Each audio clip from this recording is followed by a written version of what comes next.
Hello, friends. Welcome to Nirmal Bang. I'm Piyush Jain, and today we are bringing to you a corporate conversation, and we are introducing to you a new company called as Innova Cap Tab Limited. Joining us on the show today is the management, the managing director, Mr. Vinay Kumar Lohariwala. Vinayji, welcome to the show. Yeah, thank you. Thank you.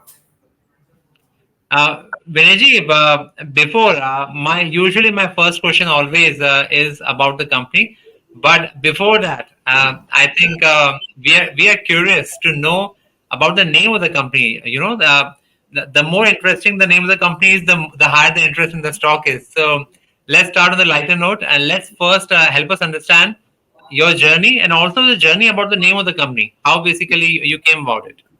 Yeah. So we formed Innova Cap Tab in 2006. So Innova we take from the innovation and our first facility is like tablet capsule. So that's the cap stand for the capsule and then tab this stand for the tablet. So then we formed coined the word like Innova Cap Tab.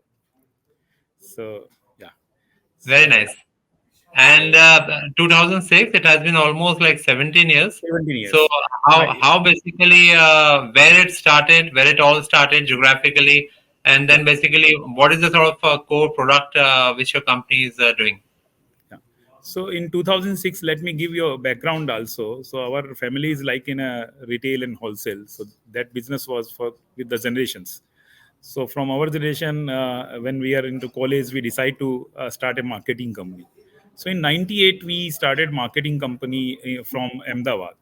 So that is like a loan license. We get the product manufacturing on the job or contact manufacturing and then start marketing. So within a 3 4 year span, we were into a position to put our own facility, and then Oh, we nice. uh, then there was some fiscal package in hilly state of Himachal and Uttarakhand. So that's how we moved to the Baddi area near Tri City of Chandigarh, and we put That's a great. our Yes. first facility. Yeah. So that is how the Innova Captive started with the investment of say 2.25 crore. From then, we have never raised any capital. We are like Oh, bootstrap company. Yeah. So whatever is wealth is generated is from that 2.25 crore only. that tells you about the actually the promoters, because you have been able to actually create a business of a scale from that kind of investment. Yes. And so largely, what is the actually company making? Like, what is the products? So What are your chief products in pharma? yeah. We are into the formulation business. Say we manufacture like tablet, capsule, dry syrup, dry powder injection, oral liquids. So in 2006, let's say we put our first facility. Since then, we keep on expanding. Like in 2010, 11, we put the uh, cephalosporin dedicated facility, including dry powder injection, tablet, capsule, and dry syrups. And then in 2017 again we expanded our general facility, so that is with the tablet, capsule, and oral liquids. So let me sort of make it more simple now for our viewers. So obviously, you are doing contract manufacturing. Is it like all 100% sort of contract manufacturing? So we have the three vertical. One the prime vertical is like a contract manufacturing. So our Hmm. like 65% revenue. If you see the last year performa basis, we are 1100 crore company. So 650 crore comes from the CDMO. Then we have the our front end marketing company in name of Univen is Medicare Limited. So there we do like 165 crore, and we have our own export business of 80 crore. And then recently we acquired a company that is on the 30th June 2023. So that is having the top line of 192 crore. So altogether on performance basis, like we are 1100 crore company. So, which implies you're also doing your own generic branded drug sale also, and then Yeah, also basically about 60% or two-thirds of the revenue is coming from contract manufacturing. correct. Yeah. Okay, sir. And also from the perspective of all the drugs which you're making, all the formulations, actually, I would say, all the formulations which you're making, largely are these like they're catering to which particular sort of bracket? Yeah. When I'm saying bracket, like is it Therapeutic category. pardon? Therapeutic category you are asking for? Ha ha, yes, sir. Yes. So if you see like any research data, so there are top 10 therapeutic category that include antibiotic, NSAID, anti-diabetic, anti-cardiac, gynecological product. So we are mostly present into the all top selling categories. Like currently we are not into like hormones or the oncology product, but if you see like top 10 category, we are available in most of the products. Okay, that's interesting. And that also actually should be a sort of volume category also. How many facilities do you have, sir, right now? So we have like two facility in Baddi. So one is our the 2006 facility, and then there are two block in the other facility. Geographic location is one, so that's why we call it two facility. Then recently we acquired the Saron Biomedicine. So there we have formulation facility located near Dehradun. Mhm. And the API facility, active pharmaceutical ingredient facility, located at Taloja, and then one CRO center. And then now we are expanding to Jammu also. So in Jammu we are putting like four block in one location. Oh, interesting. So I think Taloja, I think, is very near to us. So Yes. I think Yeah. absolutely, we'd like to see that. But from the perspective of margins, your margins have been relatively very stable. I'm just sort of digressing to numbers also here. EBITDA margins roughly around 13%, 12% have been very, very consistent over the last 3 years. Even for the first 6 months, for the first 3 months, have been very consistent around 13, 14%. What has been the reason for this? Is it like primarily you have long-term contracts? Like how do you manage the raw material price fluctuations? Is it a pass-through? Help us understand the business model here. So like we have the open costing methodology where we have the transparent costing. So as you confirming like it's a pass through. So if there is any fluctuation in the raw material pricing upward or downward, it is passed through to the customer in CDMO. So being the nature of this nature, we are basically having the stable margins. Yeah, because actually that also then gives predictability in terms of return capital employed, which again basically is quite good. In fact, for our viewers, the return on capital employed over the last 3 years has been around 20 to 25%, and that is something really good. Again, basically for a company of your size, even actually when we're looking at the return on equity, that is actually 24%, 30%, 24%. Again, those are also very good numbers. Uh, when I look at ROE, sir, I then come back to an interesting question around the capacities. Where do we stand right now on the blended utilization level? Uh, Capacity utilization. Yes, sir.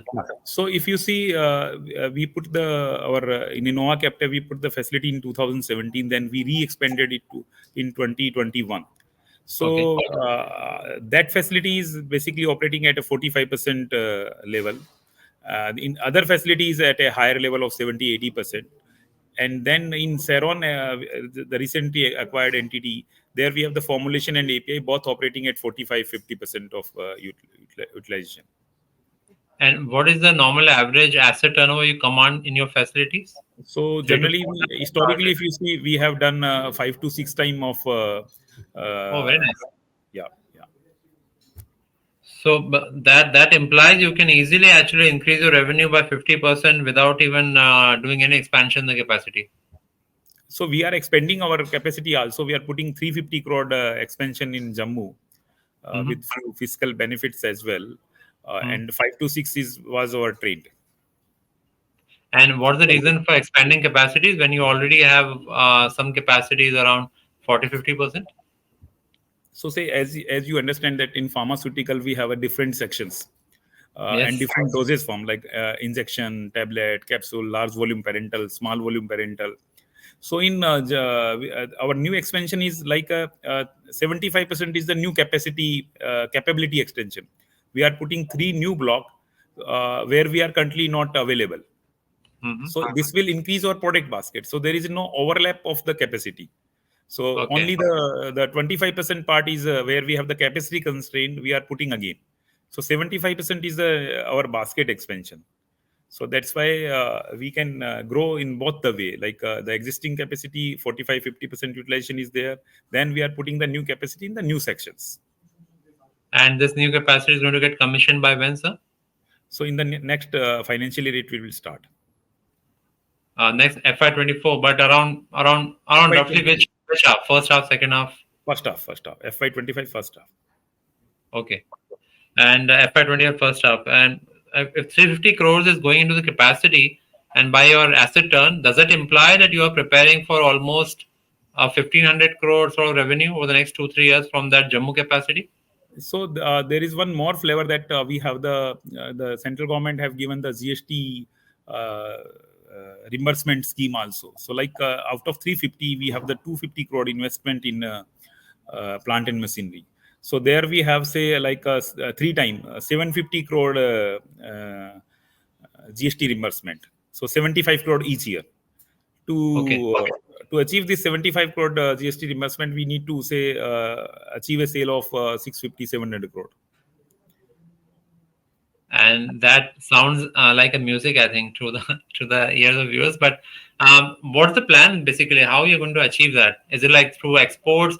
Because usually when a company makes a large size commitment into investment, they already actually would have done the discussions with their clients, with their end buyers. So what is the sort of plan around that?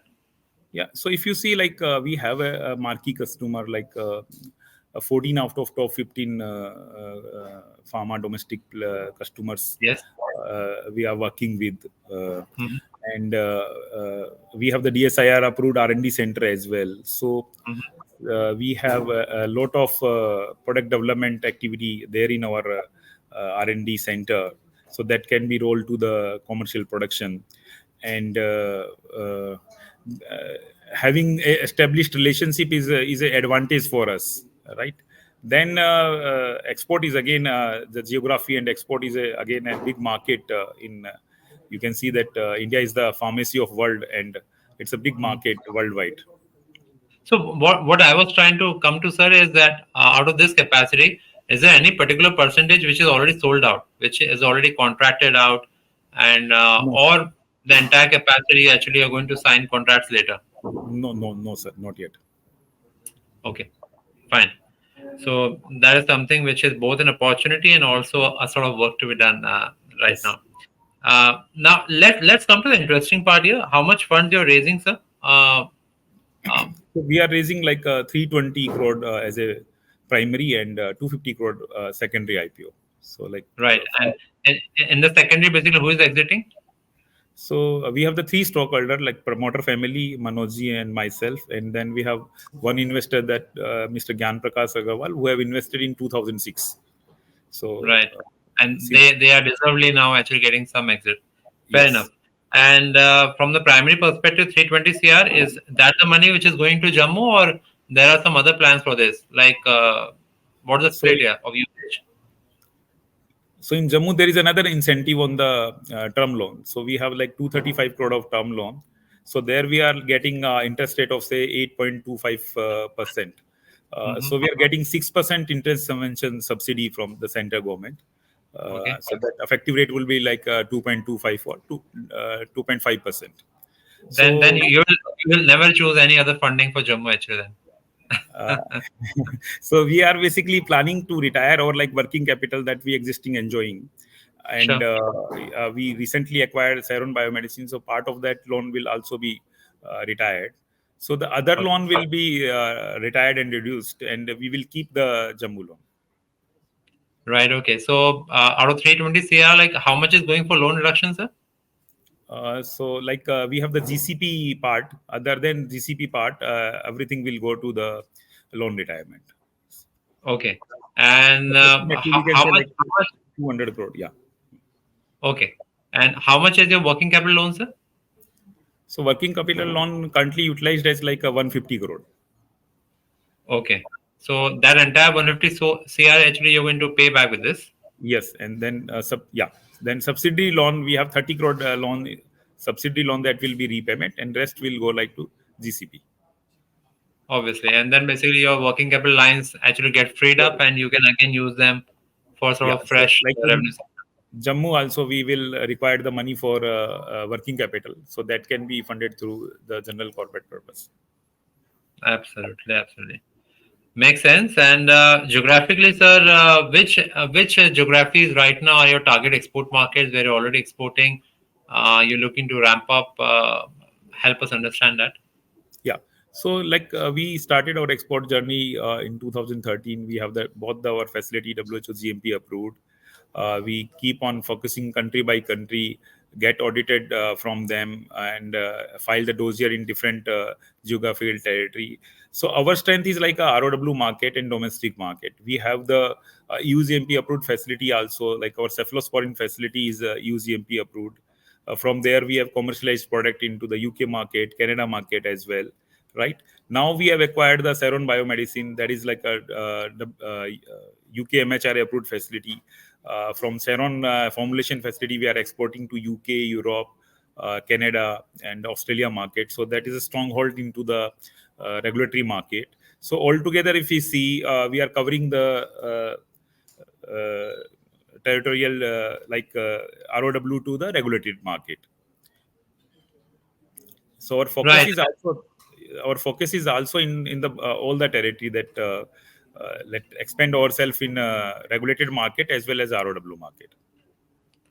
Right, sir. And from that perspective, does it also imply that are there higher margins in regulated markets? So yes, if you see from the margin per se, like regulated market, like Ceron is operating at a 45-50% gross conversion margin. We are working on a 24-25% gross conversion margin. So yes, in a regulated market space, the margin is bit better. Right, and that's the primary reason actually versus your larger peers, your EBITDA margins I think still has a long way to go up, and perhaps your new capacities, your new market sort of ramping up, perhaps that will help sort of on the EBITDA margins also over the next few years. Will that be a right statement? Yeah, so we will get the consolidation benefit. Like Ceron balance sheet is at 192 crore. Now it is consolidating at our 900 crore balance sheet. So there will be some optimization and GC they are already making like a 45-50%. So consolidation benefit will be there. One last question, sir. The debt which you are looking to retire, which is, if I remember the number, somewhere around 120 to 150 CR. What was the average cost of borrowing, sir? So average cost of borrowing stand at 8.25%. Okay, that's not too high, but nevertheless, even if you're retiring and basically that is roughly saving of 8 to 10 CR annual interest cost, at least Yeah. for now. So that perhaps is going to flow into the bottom line, at least in the next year.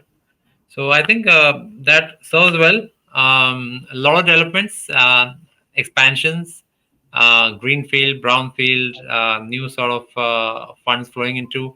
It all paints a very exciting story for the company, and I think perhaps our viewers actually would be a lot interested in hearing more about that. As perhaps we remain connected to you when the next set of results come after the IPO. But for now, sir, all the wishes to you for a very successful IPO, and hopefully we'll stay connected. Thank you. Thank you very much. And dear viewers, that was all the information about the company. For now, it's a wrap on the show.